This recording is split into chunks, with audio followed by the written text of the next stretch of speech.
Okay, last year I spent about a month using and testing the iPhone 13 Pro extensively for my full review, and let's just say I was super impressed.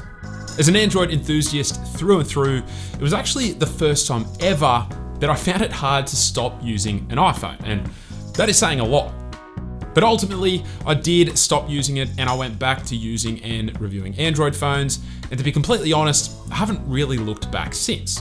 However, just recently, I thought it would be fun to actually put my SIM card back into the iPhone 13 Pro and use it once more as my everyday device.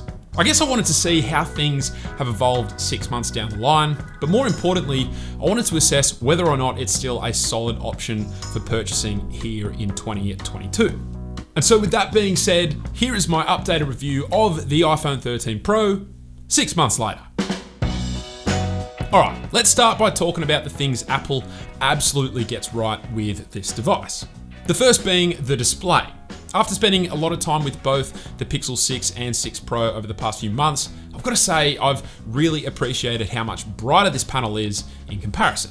I really just have no problems viewing this screen in any conditions, including harsh daylight, and the other underrated part that I love about this display is how dim it can go.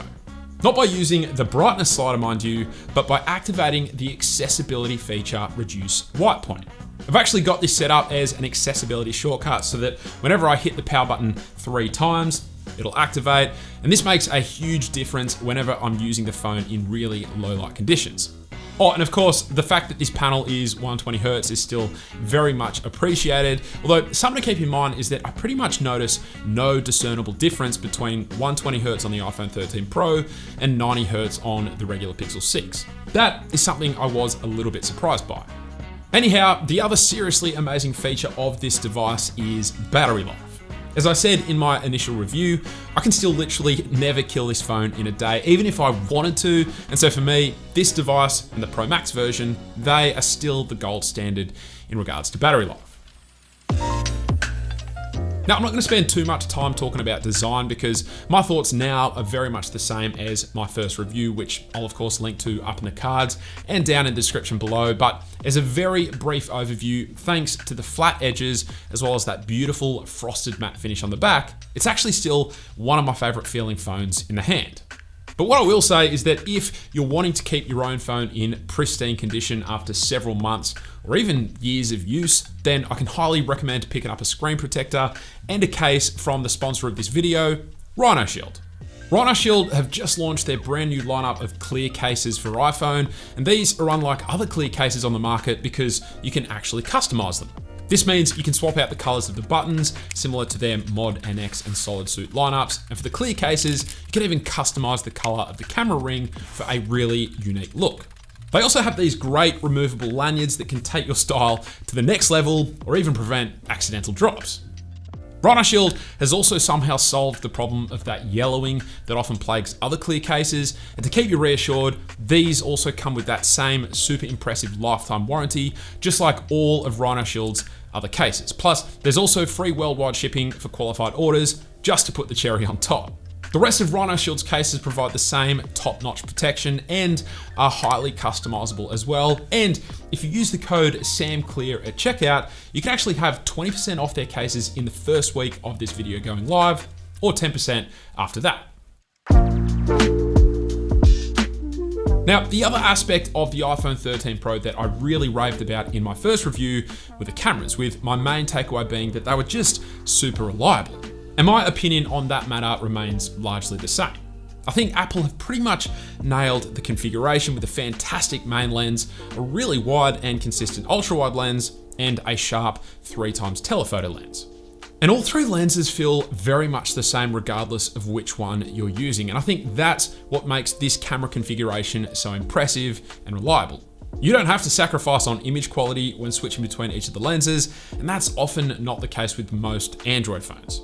Since that first review, Apple has also now added in this new macro toggle, which you can use to manually disable that aggressive macro auto switching that some of us had issues with. But keep in mind, you've got to first enable this via the camera settings for it to actually show up. Now, whilst that is definitely appreciated, Apple still hasn't addressed my complaint regarding how tapping that 3 times telephoto button won't actually always switch to the actual telephoto lens.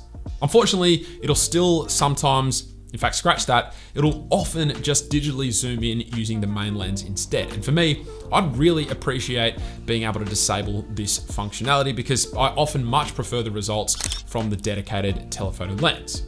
So I'd love Apple to also address that like they did with the macro functionality, but 6 months down the line, I'll be honest and say I'm not holding my breath. The other thing I need to address in regards to the cameras is something I referenced in my camera comparison of the iPhone 13 Pro and the Pixel 6 Pro, in which I said you couldn't switch between any of the lenses after you hit record when capturing videos. And whilst that is still true when shooting at 4K 60, if you drop down to 4K 24 or 4K 30, the lenses do then switch even after you hit record. Now, on Android devices, if you're shooting in a mode not supported by all of the lenses, then they simply don't show those buttons, which makes complete sense, right?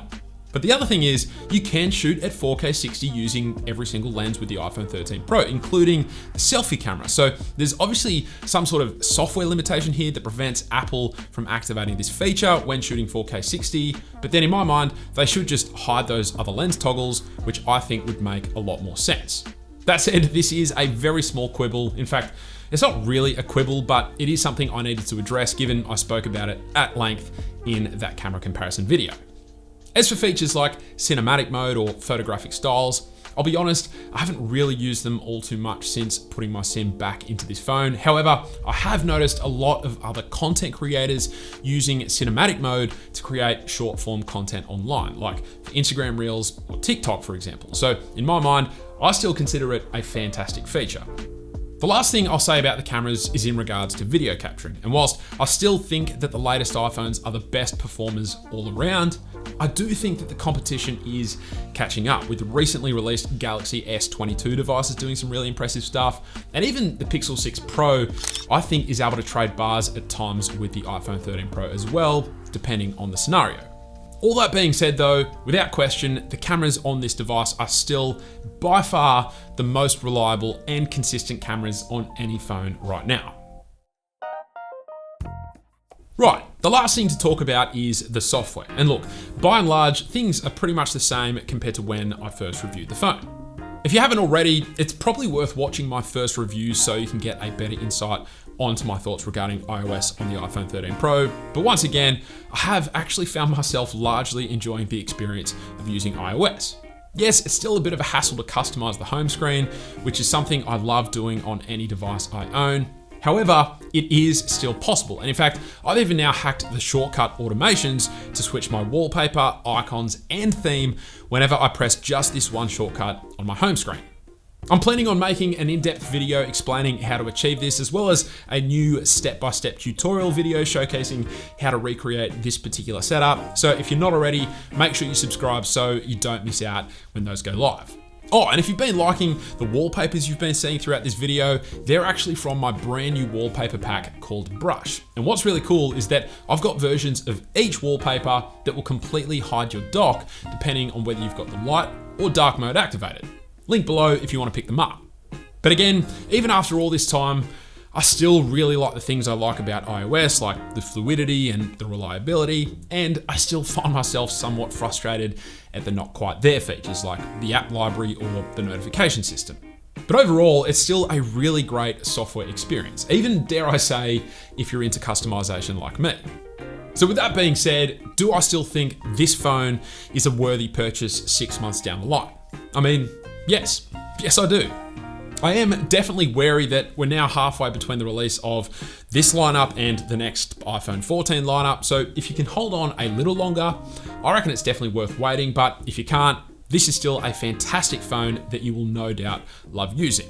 Even more than that, this is a phone that will fit effortlessly into your life. And I think oftentimes that is what I value more in a phone. Doing its job, doing it well, and not getting in the way. And this is a device that absolutely fits the bill.